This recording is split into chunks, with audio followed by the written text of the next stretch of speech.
अस्सलाम वालेकुम। मेरा सवाल ये है कि यहाँ पे तेलंगाना में गवर्नमेंट सब्सिडी देती है छोटे कारोबार के लिए, जिसमें जो है वो लोग जो है कुछ माफ भी करते हैं। तो इस बिना पे कि जो हमको जो है 30% 40% जो माफ करते हैं, तो वो बिजनेस हम जो है करते हैं, उसमें जो लोन वगैरह जो है चलता है।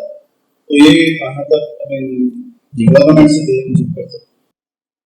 सवाल ये हुआ कि सब्सिडीज़ होती है गवर्नमेंट की, उन सब्सिडीज़ को लेने के लिए आपको लोन लेना पड़ता है मेरे हिसाब से। आप मतलब मिसाल कोई कारोबार कर रहे हैं, गवर्नमेंट सब्सिडी देंगे जिसके लिए आप उससे लोन लेंगे, और लोन लेंगे तो ही वो सब्सिडी होती है। तो इस मामले में क्या करें? तो पहली चीज़ याद रखिए, गवर्नमेंट जो स्कीम्स निकालती है कोई भी, क्योंकि गवर्नमेंट कोई इंसान नहीं है, इसकी कोई आंखें नहीं होती है ना, हमारे जैसा शख्सियत नहीं है, तो लिहाजा उनके पास जो इंस्टीट्यूशंस और इदारे हैं उन्हीं के जरिए वो काम करवाते हैं जो उनको कराना है। तो अब गवर्नमेंट को कोई स्कीम देना है, बच्चों को समझ लीजिए तालीमी स्कॉलरशिप देना है, तो उनके पास कौन सा इदारा जो उसको डिसबर्स करेगा? वो एक ही इदारा है, फाइनेंशियल इंस्टीट्यूशन, बैंक है। तो वो लोग बैंक के थ्रू ही सारी चीज़ें देते हैं जो उम्मत को, इंसानियत को, मुल्क को फ़ायदे के लिए वो समझते हैं। तो अब तिजारत को बढ़ावा देने के लिए गवर्नमेंट सब्सिडीज़ देती है।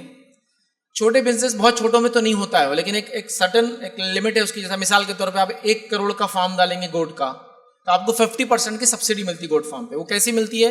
1 CR का आप लोन इशू करते, पहले 25 लाख आता है, फिर 25 लाख आता है, फिर 25 जैसा शेड बना दो, पहले ज़मीन लेके बताओ, फिर स्टेजेस होते हैं। जब आप पूरा 1 CR ले लेते हैं तो उसके रिटर्न में, उसके एवज में बोलते हैं अब 50 लाख ही आपको देना है, 1 CR नहीं देना है आपको। तो गवर्नमेंट को आपको छूट देना है, जैसे आप सोलार लगाएंगे तो एक छूट देना है, लेकिन उसके पास कोई सिस्टम नहीं है, तो बैंक के थ्रू ये करती है। बैंक फिर पॉलिसीज बनाती है, स्कीम बनाती है। तो ऐसी कोई सब्सिडी जिसको आपको समझिए, मैंने एक मिसाल 1 करोड़ रुपए की दी है, 10 करोड़ के होते हैं, 50 करोड़ के और 100 करोड़ के भी होते हैं। बल्कि 100 करोड़ के जो प्रोजेक्ट्स दुनिया में आप कोई भी प्रोजेक्ट करें, चाहे वो एक सुपर मॉल बनाए, कुछ भी बनाए, गवर्नमेंट की तरफ से 50% सब्सिडी होती है, आपको पता है। अगर कोई आप 100 करोड़ का प्रोजेक्ट कोई भी करते, प्राइवेट कंपनी भी करती है अगर, तो 100 CR के प्रोजेक्ट पे 50 CR आपको रिबेट देती है गवर्नमेंट। तो ऐसी स्कीम्स का फायदा लेना कैसा है?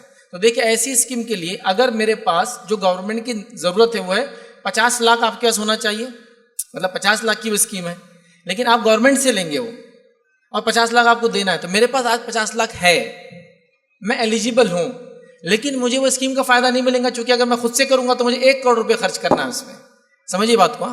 लेकिन 50 लाख है, मैं रखता हूं, मेरे पास वाइट है, मैं इसका ओनर हूं, लेकिन इसके बाद भी वो स्कीम मुझे नहीं मिलेंगी जब तक कि मैं लोन पे नहीं लूंगा। तो अगर मेरे पास 50 लाख है तो उलमा का फतवा है, फिर मैं वो सब्सिडी के लिए वो लोन ले सकता हूं, बगैर पैसे के नहीं, वो हराम हो जाएगा फिर। समझ रहे आप बात को? और कुछ चीजें ऐसी हैं इन मामलात के अंदर जो मैं बता दूं, इसमें कुछ कानूनी पेचीदगियां होती है, तो लाइव सेशन में मैं नहीं बोल सकता हूं वो, ठीक है। तो मैं आपको जो ऊपर का हिस्सा है सतही बात कर रहा हूं, क्योंकि कई पेचियां हैं। जैसा कि पैसा तो सबके पास होता है, लेकिन कानून उसी पैसे को पैसा मानती है जो आप ITR के थ्रू वाइट करते हैं। तो मैं दूसरी चीज़ों के बारे में मशवरे नहीं दे सकता हूँ लाइव TV के प्रोग्राम्स के ऊपर, ठीक है। बहरहाल, तो आप अपने CA से कंसल्ट करें, वो आपको बाकी सारी बताएंगे, क्योंकि कानूनी पेचीदगियां हैं उसके अंदर। लेकिन मेरे पास पैसा है और मैं प्रोजेक्ट के लिए जा सकता हूँ, और गवर्नमेंट सब्सिडी ये दे रही है कि आप 50 लाख रुपीज़ का है, मेरे पास है, लेकिन आप लीजिए 50 गवर्नमेंट से लगाइए और उनको 50 रिटर्न कीजिए। तो मैं ले रहा हूँ और 50 लाख मेरे पास है, वक्तन जैसा जितने minimum EMI 6 month, 8 months, 9 month, 12 months, 2 years, 24 month, 36 month, उसको रिपे कर दे रहा हूँ। पैसा होना कंडीशन है, लेकिन मेरे पास पैसा नहीं है, सिर्फ 5 लाख रुपये है, ज़मीन है, चलो अपन करते हैं 1 करोड़ 5, चूंकि 50 लाख तो पूरी गवर्नमेंट से आता है ना, पूरा आता है, 1 CR पूरा गवर्नमेंट से आता है, रिटर्न 5 करना है। आप ऐसा करेंगे तो याद रखिए आप एक हराम में मुब्तला हो रहे हैं। इस चीज़ को आप समझिए। कभी होता है कि हुकूमती इदारों की वजह से टैक्स सेविंग के लिए कुछ काम आपको करना पड़ता है। डॉक्टर फजलुर रहमान मोहम्मदी मदनी रहमहुल्लाह जब हयात थे तो उनसे मैंने सवाल किया था कि इस मामले में हम क्या करें, जब कोई चीज़ ऐसी है कि हमारे पास है लेकिन उसको अभी हम शो नहीं कर सकते हैं। शेख का फतवा ये था कि अगर आपके पास है और आप अपने हलाल माल बचाने के लिए कुछ कर रहे हैं, लेकिन पैसा होना कंडीशन है, तो आप फिर क्या करें, मिनिमम EMI पर वो चीज़ ले लें। फिर इसमें कह रहा हूँ पेचीदगियाँ, इसलिए मैं चीज़ें खुलकर नहीं बोल रहा कुछ चीज़ें। तो आपके पास है 50 लाख, लेकिन आप चूंकि अब सब्सिडी लेना चाहते हैं तो आपने फिर लोन लिया वो, और फिर उसको आप मिनिमम EMI से पे कर सकते हो। वरना अगर आपने ऐसा नहीं किया तो वही प्रोडक्ट जो बकरा निकलेगा बाद में, आपका बकरा 100 का रहेगा, दूसरा आदमी वही बकरा 50 में बेच सकता है, क्योंकि ऑलरेडी उसका 50 लाख में वो खड़ा हुआ, आपका 1 करोड़ में हुआ। कभी नहीं कर सकते। अब चीज छोटा है, आप कंपनी डाले आपने, समझिए कुछ मशीनों पर, जैसे हैंड वीविंग मशीनें हैं, 10 करोड़ की मशीनें 5 करोड़ मिलती है आपको।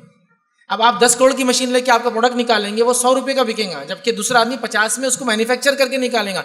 या तो वो फिर 100 में बेचे तो फायदा, अगर वो 100 से कम में बेचे तो आप तो मार्केट में टिक ही नहीं पाएंगे। तो बहरहाल आप समझ रहे हैं, होना जरूरी है, उसके बाद आप कुछ करें। जी।